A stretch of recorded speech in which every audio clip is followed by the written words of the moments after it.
राखी का जादू। बहुत समय पहले की बात है। सीता अपने माता पिता के साथ शहर के बॉर्डर के नजदीक एक समस्तीपुर गांव था, जहां सीता अपने माता पिता के साथ रहा करती थी।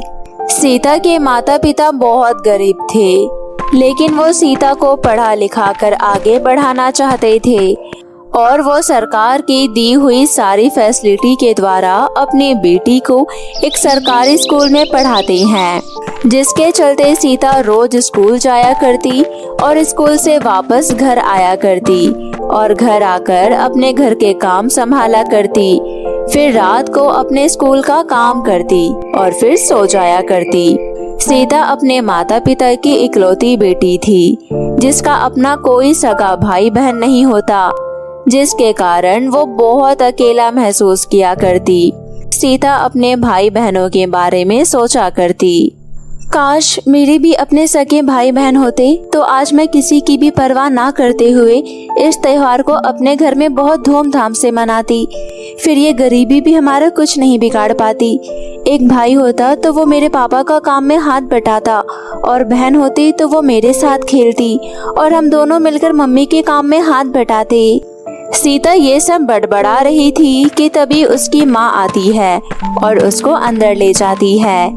सभी सो जाते हैं और अगले दिन सीता को स्कूल जाना होता है। सीता सुबह सुबह बहुत खुशी से उठती है, क्योंकि अगले दिन रक्षाबंधन होता है, जिसके चलते वो अपनी क्लास में अपने बनाए हुए कुछ भाइयों को राखी बांधने के लिए धागा ले जाती है। और 2 घंटे बाद उनकी क्लास टीचर सभी बच्चों को प्रार्थना करने असेंबली हॉल में बुलाती है। आप सभी बच्चे नीचे असेंबली हॉल में चलो, वहां चलकर पहले प्रार्थना करना, उसके बाद अपने अपने भाइयों को अपने लाए हुए धागे बांधना और रक्षाबंधन सेलिब्रेट करना। सभी बच्चे नीचे पहुंच जाते हैं और नीचे प्रार्थना करते हैं। उसके बाद सभी अपनी अपनी राखियां अपने अपने भाइयों को बांधती हैं। सीता भी सभी की तरह अपनी राखी 2-3 लड़कों को बांधती है और उन्हें अपने भाई की तरह बहुत खुशी से मिठाई खिलाती है। उसके बाद सभी बहुत खुश होती हैं, लेकिन तभी पास में खड़ी एक लड़की आती है और कहती है, तुम जैसे गरीब बहुत तेज तरार होते हो, तुम्हें सिर्फ एक धागा ही तो बांधना होता है, उसके बाद तुम्हारा मुंह बोला भाई तुम्हें गिफ्ट दे, यही तुम चाहती हो ना? नहीं नहीं, तुम ऐसे मुझे क्यों बोल रही हो? मेरे पास मेरा कोई अपना भाई नहीं है, इसलिए मैंने अपने 3 भाई बनाए और तीनों को राखी बांधी। मुझे कोई गिफ्ट नहीं चाहिए, मैं तो सिर्फ अपना रक्षाबंधन सेलिब्रेट कर रही हूँ। सीता की तरह क्लास में कुछ लड़की भी गरीब होते हैं और सीता उन्हीं लड़कों को राखी बांधती है, लेकिन फिर भी वो लड़की सीता को बिना बात पर सुनाकर चली जाती है। लेकिन सीता उसकी बात को थोड़ी देर बुरा मानती है, फिर वो भूल जाती है। सभी बहुत हंसी खुशी एक दूसरे से बातें कर रही होती हैं और सीता अपने तीनों भाइयों से बातें कर रही होती है, क्योंकि क्लास की लड़कियां सीता से बात करना बिल्कुल पसंद नहीं करती, क्योंकि सीता एक बहुत ज्यादा गरीब लड़की होती है। लेकिन लड़कियों के ग्रुप से दूर बैठी सीता को देखकर टीचर कहती है, क्या बात है, तुमने लड़कियों का ग्रुप छोड़कर लड़कों से बात करना शुरू कर दिया? क्या तुम्हें लड़कियों के साथ बैठना पसंद नहीं? टीचर जी, मैं तो सबसे ही बात करती हूँ, लेकिन ये सब लड़कियाँ मुझसे बात करना पसंद नहीं करती, क्योंकि मैं एक गरीब घर से हूँ। और ये तो दूर की बात है, बल्कि जिनको मैंने राखी बांधी है वो भी गरीब घर से हैं, क्योंकि अमीर लड़के तो मुझसे राखी ही नहीं बनवा रहे, क्योंकि मैं एक गरीब लड़की जो हूँ और मेरे पास बांधने के लिए सिर्फ एक मामूली सा धागा है। आजकल के ट्रेंडी बच्चों ने रक्षाबंधन का त्योहार पैसों से तोल लिया है। क्या तुम सबको पता भी है कि एक समय था जब सिर्फ एक मामूली सा धागा बांध देने पर वो भाई अपनी बहन की इतनी रक्षा करता है कि तुम कभी सोच भी नहीं सकते। और आजकल के बच्चे तो देखो, गिफ्ट देना पैसे लेना यही सब सोचते हैं। कोई बात नहीं मैडम जी, जिन लड़कों को मैंने राखी बांधी है वो मेरी ही कैटेगरी के हैं और वो मुझसे राखी बंधवाकर बहुत खुश हैं। मेरे लिए इतना ही काफी है, क्योंकि मेरे अपने कोई सगे भाई बहन नहीं हैं।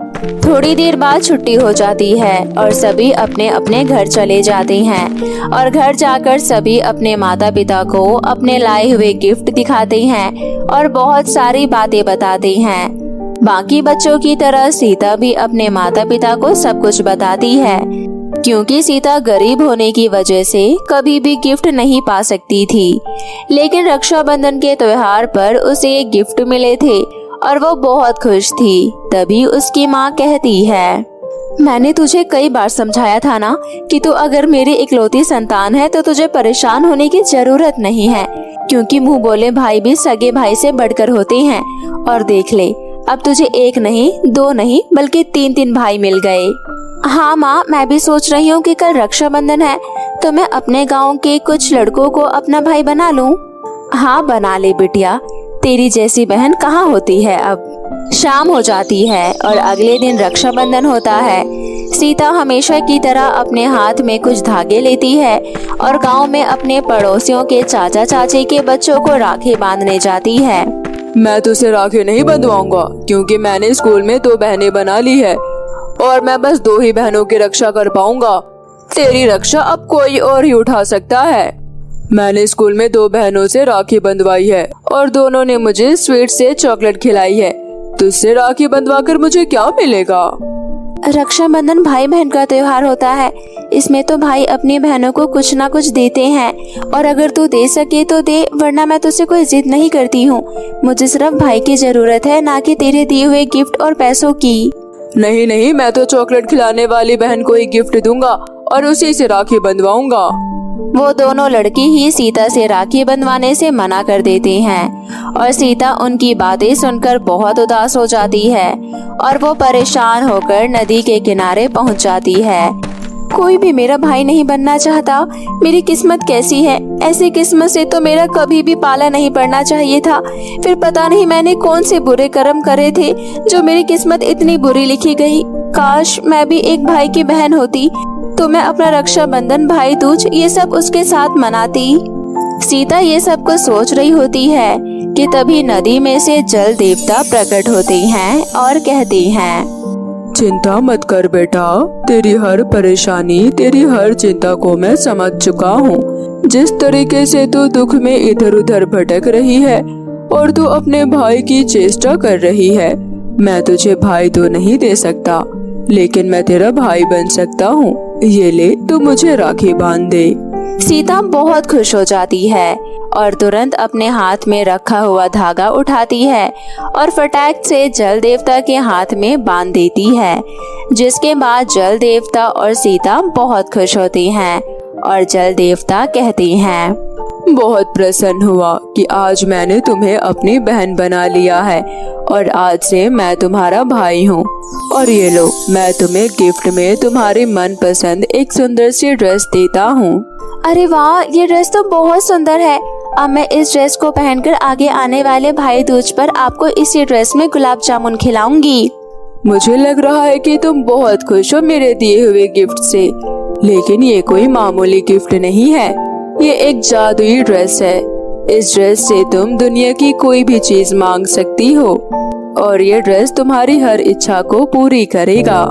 सीता जल देवता की ये सारी बातें सुनकर मन ही मन बहुत कुछ सोच लेती है कि उसे बहुत कुछ चाहिए। फिर वो अपनी ड्रेस घर लेकर जाती है और अपनी माँ को सब कुछ बताती है। उसकी माँ भी सारी बातें सुनकर बहुत खुश होती है और खुशी से झूम उठती है।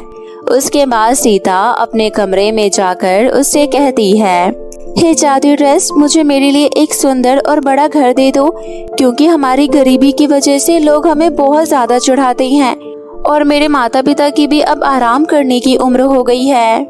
सीता के इतना कहते ही जादुई ड्रेस में से एक सुनहरी रोशनी निकलती है और उसका छोटा सा घर एक बड़े घर में बदल जाता है, जिसे देखकर सीता और सीता के माता पिता बहुत खुश होते हैं और खुशी से झूम उठते हैं।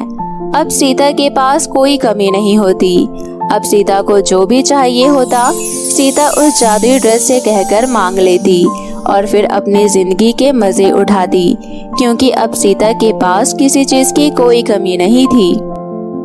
राजस्थान के एक छोटे से गांव में जैस्मिन अपनी 2 बेटियों के साथ रहती थी, हर्षिता और अंजलि। जैस्मिन के पति जैस की कुछ सालों पहले ही कार एक्सीडेंट में मृत्यु हो गई थी। अपने पति के चले जाने के बाद जैस्मिन ही अपने घर को संभालती है, क्योंकि परिवार संभालने वाला तो चल बसा। जैस्मिन अपनी दोनों बेटियों का अच्छे से पालन पोषण करती है। जैस्मिन बहुत गरीब थी। वो गांव के घरों में झाड़ू पोछा का काम करके अपना घर चला रही थी। ऐसी ही एक दिन काम करके जैस्मिन घर पहुंचती है। तब हर्षिता कहती है, देखो ना माँ, सुबह से अंजलि के पेट में दर्द हो रहा है और तब से ये लेटी पड़ी है। क्या हुआ बेटा, अचानक तुम्हें पेट में दर्द क्यों होने लगा? जैस्मिन के पास इतने पैसे नहीं थे कि वो उसे क्लिनिक तक ले जाए, लेकिन जैस्मिन सारे घरेलू उपाय करके देख लेती है। लेकिन फिर भी अंजलि पेट दर्द के कारण पूरी रात रोती है। फिर अगले दिन पड़ोस में रहने वाली बुजुर्ग अम्मा ने अंजलि का पेट चेक किया तो पता चला कि उसके पेट में इन्फेक्शन हो गया है, जो साफ पानी ना पीने के कारण हुआ है। तभी बुजुर्ग अम्मा उसे साफ पानी पिलाने को कहती है। तभी जैस्मिन को ख्याल आता है कि गरीबी के कारण वो अपने बच्चों को पानी उबालकर नहीं पिला रही है। लेकिन ये जानने के बाद जैस्मिन अपने बच्चों के लिए जंगलों से लकड़ी इकट्ठे करके ले आती है और फिर उसे पानी उबाल कर ही देती है, जिसे पीने के बाद अंजलि को थोड़ा आराम मिलता है। हर्षिता, अब तुम अंजलि का ख्याल रखना, मैं काम पर जा रही हूँ। माँ, मुझे छोड़कर मत जाओ माँ, दीदी भी ज्यादा बड़ी नहीं है जो मेरा ख्याल रख सके, और मैं कल का दिन नहीं भूल सकती। मुझे कल पूरा दिन पेट में दर्द हुआ है, आप यहीं पर रहो ना माँ, प्लीज मेरे साथ। अंजलि बेटा, तुम अभी छोटी हो, तुम्हें नहीं पता, इसलिए तुम मुझे अभी जाने दो। मैं जल्दी काम से लौट आऊंगी और मैं तुम्हारे लिए आज अच्छी सब्जी लेकर आऊंगी। बेटा, अगर मैं काम पर नहीं गई तो हमारा गुजारा कैसे होगा, समझो मेरी बात को। अंजलि को अपनी बात समझाकर जैस्मिन काम पर निकल जाती है और लेट पहुंचने पर मालकिन जैस्मिन को डांट लगाती है। क्यों जैस्मिन, मुझे लगता है तेरा काम करने का मन नहीं है, क्योंकि कुछ दिनों से मैं देख रही हूँ कि तू लेट ही आती है। अगर काम पर नहीं आना तो साफ साफ बता दे, मैं तुझे आज ही काम से निकाल दूंगी। नहीं मालकिन, मेरी बेटी की तबीयत खराब थी, इसलिए मैं आज काम पर लेट आई। आगे से ऐसा नहीं होगा, माफ कर दो मालकिन। शुरुआती महीनों में तुम लोग बहुत अच्छे से काम करते हो और फिर बाद में नखरे दिखाने लगते हो। मैं अच्छे से जानती हूँ तुम्हारे जैसे लोगों की आदत। और अब जा यहाँ से, अपने आंसू मत बहा और पूरे गार्डन की सफाई कर, क्योंकि कल मेरे बेटे का जन्मदिन था, जिसके कारण लोगों ने गार्डन गंदा कर दिया है। जैस्मिन गार्डन की सफाई करने जाती है और सफाई करते वक्त 2 फुट ऊपर रखी कुल्हाड़ी जैस्मिन के पैर पर गिर जाती है, जिससे उसके पैर पर कट लग जाता है और सूज जाता है। लेकिन गार्डन में अकेली होने के कारण जैस्मिन की चीख कोई नहीं सुन पाता। सारी दिक्कतें एक साथ ही आने लिखी होती है क्या? जैस्मिन बिलक बिलक कर रो रही होती है कि तभी उसकी मालकिन वहाँ आ जाती है और कहती है, मुझे लगता है कि तुझे नखरे करने की आदत हो गई है और ये भी तेरे ड्रामों में से एक ड्रामा होगा। तुझे मैंने गार्डन साफ करने के लिए कहा तो चोट का बहाना करके काम से बच रही है। चल जा यहाँ से, अब मैं तुझे यहाँ पर एक पल और नहीं देखना चाहती, क्योंकि तू बहुत बड़ी नौटंकी बाज है। मालकिन, मेरे पैर में सच में कुल्हाड़ी गिरी है, आप सही से देखो, मेरे पैर से खून निकल रहा है और सूजन तक आ गई है और मुझसे खड़ा भी नहीं हुआ जा रहा। आप मुझे काम से ना निकालो, मेरा घर आपके बदौलत चल रहा है। मैं तेरे इस ड्रामे को सुनने नहीं बैठी, चल अब जा यहाँ से और कोई और काम ढूंढ ले। जैस्मिन अपनी मालकिन की बात सुनकर बहुत रोती है और लंगड़ा लंगड़ा कर किसी तरह क्लिनिक पर पहुँचती है और अपनी पट्टी करवाती है। फिर वहाँ से घर चली जाती है। तभी अपनी माँ के पैर में पट्टी बंधा देख हर्षिता कहती है, माँ, आपके पैर में चोट कहाँ से लग गई? माँ, आप मुझे बताओ, आपकी जगह काम पर मैं चली जाया करूँगी। अपनी बेटी को इतना फिक्रमंद देख जैस्मिन अपनी दोनों बेटियों को गले लगाकर कहती है, मुझे माफ कर दो मेरे बच्चों, मैं तुम दोनों के लिए अच्छी परवरिश नहीं कर पा रही हूँ, और तो और आज मुझे काम से भी निकाल दिया, जबकि मेरी कोई गलती नहीं थी और मेरे चोट भी लगनी लिखी थी, और मैं तुम दोनों के लिए कहाँ से खाना लाऊंगी और कहाँ से पैसे कमाऊंगी। अपनी माँ के पैर में लगी चोट देख हर्षिता और अंजलि बहुत परेशान होती है और माँ के चोट लग जाने के बाद घर में खाना ना बनने के कारण हर्षिता जंगल में फल ढूंढने जाती है और फल ढूंढते ढूंढते जंगल में बहुत अंदर तक चली जाती है। लेकिन पूरा जंगल घूमने के बावजूद हर्षिता को एक भी फल नहीं मिलता। लेकिन जंगल में पड़ी घायल चिड़िया हर्षिता को दिखती है और वो फौरन उसके पास जाती है। ओहो, तुम तो पतंग के मांझे में अटक कर घायल हो गई हो, मैं तुम्हें अभी ठीक कर देती हूँ। हर्षिता अपनी पॉकेट से हैंकी निकालकर चिड़िया के घायल पंखों को साफ करती है और पास के कुएं से उसे पानी पिलाती है। और जैसे ही वो उसे पानी पिलाती है, चिड़िया बोलने लगती है। तुमने मेरी मदद की प्यारी लड़की, इसलिए बदले में मैं तुम्हें बहुत मेहनत से ढूंढा हुआ जादुई नेकलेस का बीज देती हूँ। जादुई नेकलेस का बीज? हाँ, जादुई नेकलेस का बीज। ये लो, जादुई नेकलेस का बीज। इस बीज को अपने घर के पास किसी खेत में लगा देना। इस बीज को लगा देने से और इसकी देखरेख करने से तुम्हें जादुई नेकलेस मिलेंगे, जिसे बेचकर तुम खूब पैसे कमाओगी और अपनी जरूरत की सारी चीजें भी खरीद सकोगी। हर्षिता उस चिड़िया का धन्यवाद कर चिड़िया के दिए हुए जादुई नेकलेस का बीज लेकर खुशी खुशी अपने घर पहुंच जाती है। और घर पहुंचकर हर्षिता अपनी बहन और अपनी माँ को सारी बात बताती है। और सारी बात सुनकर हर्षिता की माँ बहुत खुश हो जाती है। और फिर दोनों माँ बेटी मिलकर वो जादुई बीज लेकर अपने खेतों में बो देती हैं और पानी डाल देती है। रात होती ही सब सो जाते हैं और अगली सुबह होती है तो देखते हैं कि पूरा खेत नेकलेस से भर गया है। और इतने सारे नेकलेस देख हर्षिता, अंजलि और उनकी माँ बहुत खुश होती है और वो सारे नेकलेस इकट्ठा करके मार्केट में ले जाती है और वहाँ उन्हें बेचने लगती है। नेकलेस इतने अच्छे डिजाइन के और कलर के होते हैं कि एक एक करके उनके सारे नेकलेस बिक जाते हैं और तीनों माँ बेटियाँ नेकलेस के बिकने पर बहुत खुश होती है। माँ, आज तो बहुत अच्छी कमाई हो गई और अगर इसी तरह चलता रहा तो हम धीरे धीरे बहुत पैसे कमाने लगेंगे और एक दिन अमीर बन जाएंगे।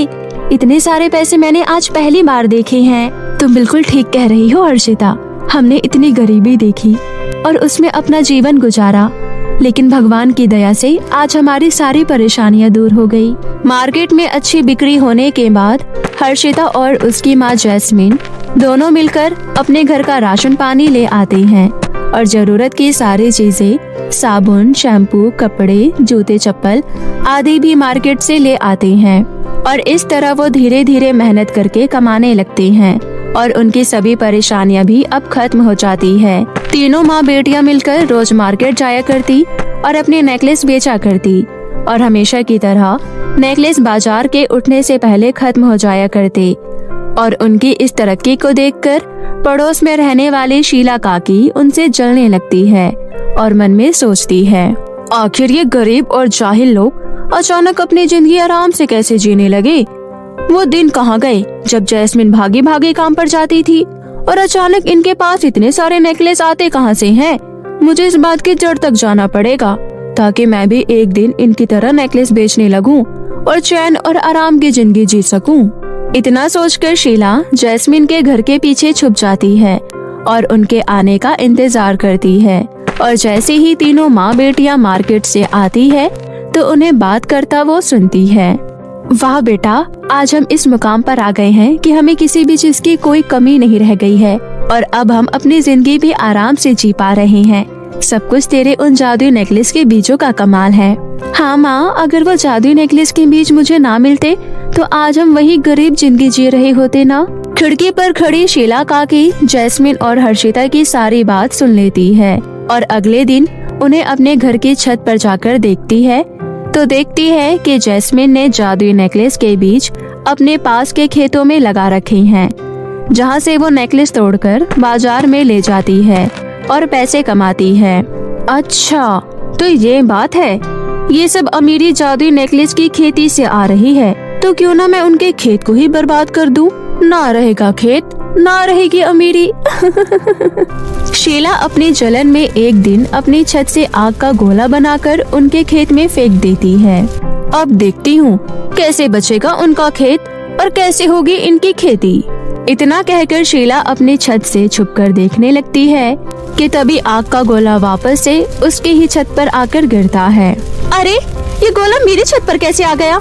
मैंने तो इसे उसके खेत में फेंका था। मैं पानी डालकर देखती हूँ। शीला अपने छत पर गिरे आग के गोले पर मिट्टी, पानी सब डालकर देख लेती है, लेकिन वो आग का गोला बुझने का नाम नहीं लेता। और ये सब देख शीला कहती है, अरे मुझे माफ कर दो, मुझसे गलती हो गई। अब मैं कभी जैस्मिन के खेत को नुकसान नहीं पहुंचाऊंगी। मुझे माफ कर दो प्लीज, मैं हाथ जोड़कर विनती करती हूँ, मुझे माफ कर दो। ठीक है, अगर तुमने कभी भी हर्षिता के परिवार को नुकसान पहुंचाने की कोशिश की तो मैं तुम्हें और तुम्हारे घर को जलाकर राख कर दूंगा। ठीक है, मैं माफी मांगती हूँ। अब मैं ऐसा काम दोबारा कभी नहीं करूँगी। शीला के माफी मांगते ही आग का गोला उसकी छत से गायब हो जाता है और छत पर लगी आग भी बुझ जाती है। और दूसरी तरफ हर्षिता और उसका परिवार अपनी लगन और मेहनत से रोज इसी तरह बाजार में नेकलेस बेचा करता और अपना घर चलाया करता।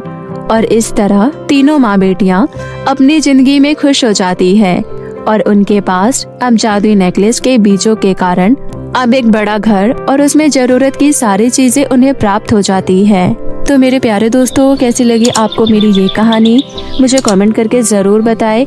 अगर आपको हमारी ये कहानी अच्छी लगी हो तो हमारे चैनल को जरूर सब्सक्राइब करें। बाय बाय दोस्तों।